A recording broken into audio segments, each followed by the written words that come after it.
Hi guys! Andito na kami sa Bikutan. Pauwi na kami guys. Galing kami ng General Trias, Cavite. Opo, galing kami ng Gentry. At meron kaming kausap guys. Ayun, na-convince naman natin na mag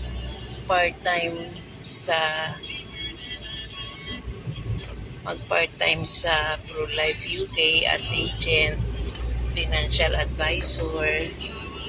Sana mag-exam. Once na makapasa sa exam, di may license na. Once may license na, pwede na siyang magbenta ng mga product ng Pro-Life. Dami pa namang mga ngayon sa Pro-Life guys.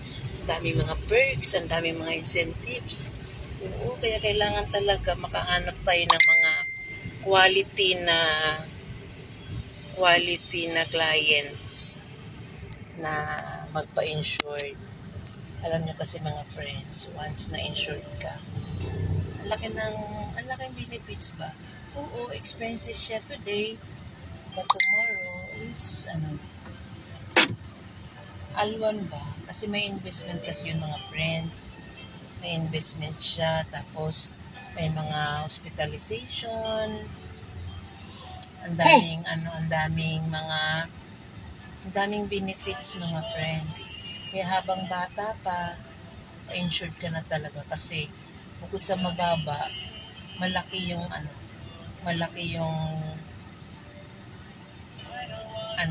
life assurance, sum assured.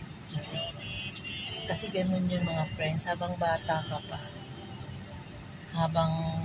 kung pwede nga lang ibalik kung mayroon nga lang time machine yung mga panahon na kumikita ako ng maganda-ganda, dapat noon ko pa naisip magpa-insure. Kaya lang, wala namang nag-offer sa akin ng insurance noon. Walang nag-alok, kung siguro may nag-alok sa akin noon, malamang insured na ako noon pa. Ngayon, kung kailan matanda na, saka naging agent, naging FA kasi tayo guys. Saka naging FA, saka nagkaroon ng insurance. Wala kasi talaga. Kaya yun ang mga mali ng mga agents ng araw. Hindi sila saturate. Kasi namimili pati yung mga agent ng araw. Porque ang trabaho mo ito lang, hindi ka nila alukin. Yun ang mali ng mga insurance agent ng araw. Kasi kahit naman ang trabaho niya ay factory worker, as long as regular, nakakabayad yan ng insurance niya.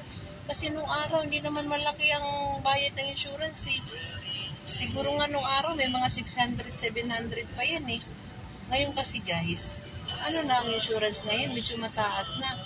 Kasi nag-i-evolve ang panahon, nagtataas. Gasolina nga ngayon, ang mahal-mahal Diba? Kaya ganun talaga. Dapat tayo ngayon ng mga ahente ng insurance, huwag tayong masyadong mamimili. Parang lang yan guys yung kwento nung isang supplier ng kotse. Mayroong matanda na pumunta, palibhasa hindi maganda ang suot niya, ayaw papasukin ng ahente sa